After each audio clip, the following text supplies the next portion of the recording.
মিষ্টি কুমড়ো পাতা পুর ভরা বড়া।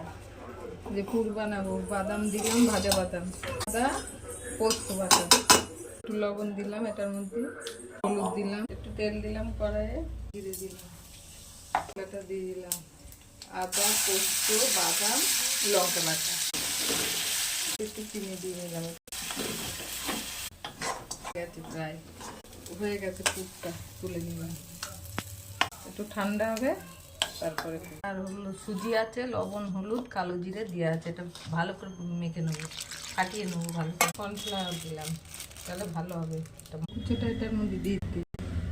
এই যে মিষ্টি কুমড়োর পাতাটার মধ্যে পুরটাকে এরকম করে দিয়ে নেব, এরকম করে মুড়িয়ে নেবো